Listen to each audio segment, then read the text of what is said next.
Merhaba, ben lise öğrencisiyim ve biraz psikiyatri ilgim var. Ben tut sorularına bakmak istedim, psikiyatri ile ilgili çıkan. Bunlar çıkmış sorular değil galiba, daha deneme ama yine de bakalım. Bunun hepsini çözdüğüm bir uzun video atacağım. Bu shorts videosu olsun. 20 yaşında kadın nasıl psikiyatri politikine evden çıkmıyor, yıkılması başlıyor. Aşırı sıkıntı hissediyor, beraber çarptığında nefes alması falan filan. İlaçta kullanmıyor, fiziksel mühendisliğinde bir şey çıkmıyor.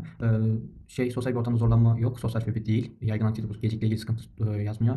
Kaçıngan kişilik bozukluğu, hipokondri, kaçıngan kişilik bozukluğu da olabilir. Ama dışarı çıktığında oluyor diyor. Bu zaman agorafobi diyorum, 9 diyeceğim. Ali 18 yaşında bir bölümde uygun hareketler sayıda avlusu konuştuğu için ailesi tarafından doktora gitmiş, sosyal bir başarılı öğrenciyken 3 hafta okula gitmeyip odasına oturdu, kendi bakımına azaldı, annesinin odasına girmesi izin vermedi ve zihni istediği yemek yemeyi söylüyor. Mustafa Bazı'nın kötülüğü, duygunun kötülüğü yani sabit.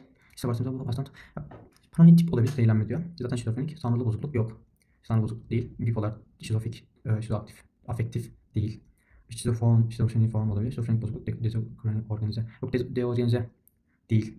Biraz şizofrenik, e, yani şey oluyor, belli oluyor. Ya ben buna şizofrenik form diyorum çünkü paranoid alt tipte birinin zehirlemesi muhtemelen şey yapar.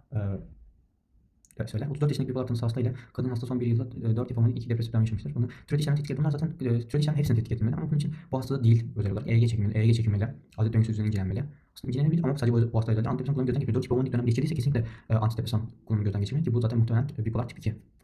Bu yüzden bunu da beğeniyorum. Bir soru daha çözdük ama hangisini bakalım. Bu soru zaten 13 basit. 14'e bakalım. Vücudun bozuklarının hepsinin bir soru hangisi kullanılabilir? Psikotimik bozukluk yok. Bu zaten bipoların daha hafif hali.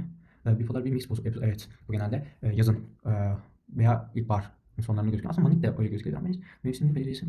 Episod daha çok görülür. Hani çünkü sabah, akşam ayrı ya da gün içerisinde ayrı gibi semptomlar.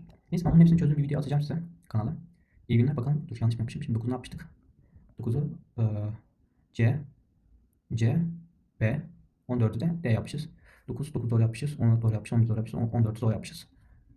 Görüşürüz.